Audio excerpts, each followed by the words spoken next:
हाँ तो नमस्कार दोस्तों, कैसे हैं आप सभी।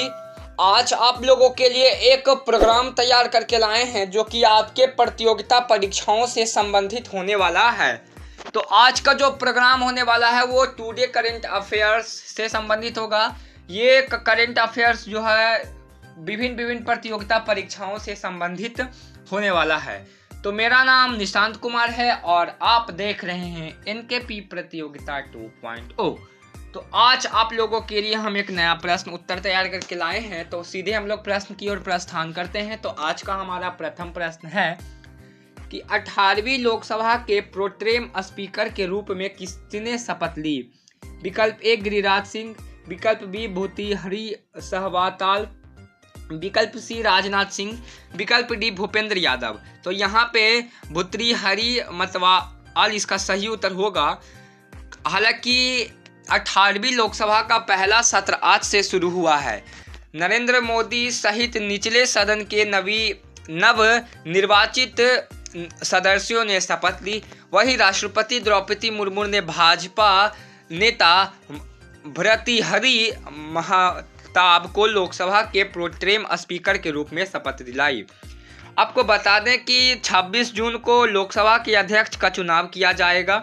इसके बाद अगले दिन 27 जून को दोनों सदनों की नियुक्ति बैठक में राष्ट्रपति मुर्मू का संबोधन होगा। संसद का यह विशेष सत्र 3 जुलाई को समाप्त होगा। अगला प्रश्न आपके स्क्रीन पे ये रहा। भारतीय सेना के अगले उपाध्यक्ष कौन होंगे।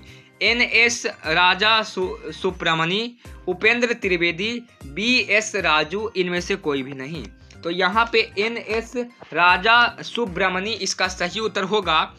लेफ्टिनेंट जनरल NS राजा सुब्रमण्यम, लेफ्टिनेंट जनरल NS राजा सुब्रमण्यम सेना के अगले उपाध्यक्ष होंगे और सरकार ने इस पद पर नियुक्ति को मंजूरी दे दी है। वह वर्तमान में सेना की मध्य कमान का नेतृत्व कर रहे हैं और लेफ्टिनेंट जनरल उपेंद्र त्रिवेदी का स्थान लेंगे। जुलाई के पहले सप्ताह में वह पदभार ग्रहण करेंगे। अगला प्रश्न आपके स्क्रीन पे ये प्रकार से साझा होता हुआ। भारत ने हाल ही में किस देश के नागरिक के लिए ई मेडिकल वीजा सुविधा शुरू करने की घोषणा की है। नेपाल, श्रीलंका, भूटान या फिर बांग्लादेश। तो यहाँ पे बांग्लादेश इसका सही उत्तर होगा। प्रधानमंत्री नरेंद्र मोदी ने हाल ही में बांग्लादेश के एक मंत्रिमंडल के साथ बैठक के बाद घोषणा की है कि भारत चिकित्सा उपचार के लिए भारत आने वाले बांग्लादेशी नागरिक के लिए ई मेडिकल वीजा सुविधा शुरू करेगा। हालांकि हैदराबाद हाउस में मुकाबलात के बाद दोनों देशों के प्रधानमंत्री ने मीडिया को संबोधित किया। चौथा प्रश्न आपके स्क्रीन पे इस प्रकार से साझा हो रहा है।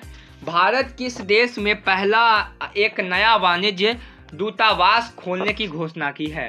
श्रीलंका, चीन, बांग्लादेश, जापान। तो यहाँ पे बांग्लादेश इसका सही उत्तर होगा।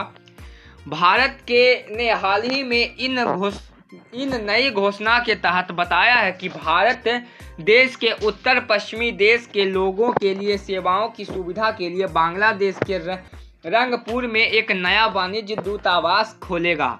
बांग्लादेश ने वुडन first policy act, east policy विजय सागर और इंडो पैसिफिक विजय के लिए महत्वपूर्ण भागीदारी है। बता दें कि बांग्लादेश की PM शेख हसीना ही शेख में 2 दिवसीय राजकीय यात्रा पर भारत आई थी। अगला प्रश्न आपके स्क्रीन पे ये रहा। किसे हाल ही में ट्राई का नया सचिव नियुक्त किया गया है। रमेश सिन्हा को, अजय सिंह आनंद को, अतुल कुमार चौधरी को, राजीव कुमार को। अतुल कुमार चौधरी। केंद्र सरकार ने हाल ही में अतुल कुमार चौधरी को भारतीय दूरदर्शन नियामक प्रतिनिधित्व ट्राई का 7 सचिव नियुक्त किया है। यह पद 31 जुलाई को वी रघुनंदन की सेवानिवृत्ति के बाद से रिक्त था। चौधरी जी जो थे 1989 बैच के भारतीय दूर संचार सेवा अधिकारी हैं। हालांकि आपको बता दें कि वर्तमान में भारतीय विशिष्ट पहचान प्राधिकरण में उप महानिर्देशक डीडीसी के रूप में कार्यभार संभाल रहे हैं। अगला प्रश्न, लाल सिंह वाले गिद्धों के लिए दुनिया का पहला संरक्षण केंद्र किस राज्य में स्थापित किया जाएगा? बिहार, उत्तर प्रदेश, मध्य प्रदेश, असम। उत्तर प्रदेश इसका सही उत्तर होगा। लाल सिंह वाला गिद्धों के लिए दुनिया का पहला संरक्षण और प्रजनन केंद्र उत्तर प्रदेश के महाराजगंज में स्थापित किया जाएगा। ये गिद्ध एशिया किंग फ्लैचर के नाम से भी प्रसिद्ध है। यह प्रजाति 2017 से भारतीय प्राकृतिक संरक्षण संघ की लाल सूची में सूचीबद्ध है। इस केंद्र का नाम जटायु संरक्षण का प्रजनन केंद्र होगा। अगला प्रश्न आपके स्क्रीन पर ये रहा। अगला प्रश्न है, कृषि सखी प्रमाणगत कार्यालय के लिए किन दो मंत्रालय ने समझौता ज्ञापन पर हस्ताक्षर किया? कृषि एवं किसान कल्याण मंत्रालय तथा ग्रामीण विकास मंत्रालय, शिक्षा मंत्रालय तथा कृषि एवं किसान कल्याण मंत्रालय, ग्रामीण विकास मंत्रालय और गृह मंत्रालय, ग्रामीण विकास मंत्रालय और श्रम मंत्रालय। तो आपको बता दें कि प्रधानमंत्री नरेंद्र मोदी ने 18 जून 2024 को वाराणसी में कृषि सखी प्रमाणगत के तहत जो है वो आपको 30,000 से अधिक स्वयं सहायक समूहों को प्रमाण पत्र प्रदान किए। कृषि में महिलाओं की महत्वपूर्ण भूमिका और योगदान को समझते हुए मैं ग्रामीण महिला के कौशल को बढ़ावा देने के लिए कृषि और किसान कल्याण मंत्रालय और ग्रामीण विकास मंत्रालय ने अगस्त 2023 में एक समझौता ज्ञापन पर हस्ताक्षर किए। कृषि सखी प्रमाण पत्र कार्यालय इस समझौता ज्ञापन के तहत एक महत्वाकांक्षी पहल रहा था। अगला प्रश्न, हाल ही में भारतीय रिजर्व बैंक ने किस सरकारी बैंक का लाइसेंस रद्द कर दिया? गोरखपुर जिला सरकारी बैंक, पूर्वांचल सरकारी बैंक, मेरठ जिला सरकारी बैंक, कानपुर जिला सरकारी बैंक। पूर्वांचल सरकारी बैंक इसका सही उत्तर होगा। भारतीय रिजर्व बैंक ने उत्तर प्रदेश के गाजीपुर स्थित पूर्वांचल सरकारी बैंक का लाइसेंस रद्द कर दिया है क्योंकि उसके पास पर्याप्त पूंजी और कमाई की संभावना नहीं है। आरबीआई ने यह भी कहा है कि पूर्वांचल सरकारी बैंक द्वारा प्रस्तुत आंकड़े के अनुसार लगभग 99.51% जमाकर्ता डीआरडीसी से अपना जमा राशि की पूरी राशि प्राप्त करने के हकदार हैं। अगला प्रश्न आपके स्क्रीन पर ये रहा। T20 विश्व कप मैच में सभी 4 ओवर मेंडर फेंकने वाले पहले गेंदबाज कौन बने? जसप्रीत बुमराह, शाहीन शाह अफरीदी, लॉकी फ्यूसरन। तो यहाँ पे जो हो जाएगा लॉकी फ्यूसरन इसका सही उत्तर होगा। तो त्रिनिदाद में पापुआ न्यू गिनी के खिलाफ खेले गए आखिरी लीग मैच में लॉकी फ्यूसरन ने अपना नाम एक शानदार रिकॉर्ड में दर्ज किया है। हालांकि फ्यूसरन ने T20 वर्ल्ड कप में एक मैच में किसी गेंदबाज द्वारा सबसे ज़्यादा मेडल ओवर 4 फेंकने का रिकॉर्ड बनाया है। आईसीसी T20 वर्ल्ड कप में सबसे किफ़ायती गेंदबाज का रिकॉर्ड बनाकर इतिहास रच दिया है। वह T20 विश्व कप में 24 डॉट बॉल फेंकने और एक भी रन न देने वाले दूसरे गेंदबाज बन गए हैं। अगला प्रश्न, कौन सा देश प्रथम बहुराष्ट्रीय वायु अभ्यास तरंग शक्ति की मेजबानी करेगा? भारत, नेपाल, बांग्लादेश, श्रीलंका। तो यहाँ पे भारत इसका सही उत्तर होगा। प्रश्न की व्याख्या है, भारतीय वायुसेना का पहला बहुराष्ट्रीय हवाई अभ्यास तरंग शक्ति 2024 अगस्त में आयोजित किया जाएगा। इसमें प्रशिक्षण के तौर पर शामिल कुछ अन्य देशों के अलावा 10 देशों ने भाग लेना संभावना है। यह अभ्यास 2 चरण में आयोजित किया जाएगा। पहला अगस्त के पहले सप्ताह और दूसरा 2 सप्ताह में दक्षिणी भारत में आयोजित किया जाएगा और दूसरा अगस्त के अंत से सितंबर के मध्य तक पश्चिमी क्षेत्र में आयोजित किया जाएगा।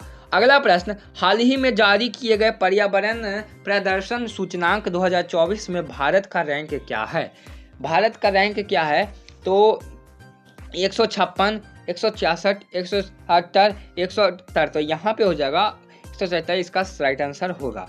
अगला प्रश्न से पहले व्याख्या देख लेते हैं। हाल ही में वर्ष 2024 के लिए पर्यावरण प्रदर्शन सूचकांक जारी किया गया है, जिसमें भारत की ताज़ा रैंकिंग 180 देशों से 176 भी है। इस बार भारत अपनी पिछली रैंक के मुकाबले थोड़ा सुधार करने में सफल रहा है। यह रैंक रेल और कोलंबिया विद्यालयों द्वारा संकलित की गई है और यह वायु गुणवत्ता, जैव विविधता और ग्रीन हाउस गैस उत्सर्जन जैसे प्रमुख क्षेत्रों में प्रदर्शित पर आधारित करता है।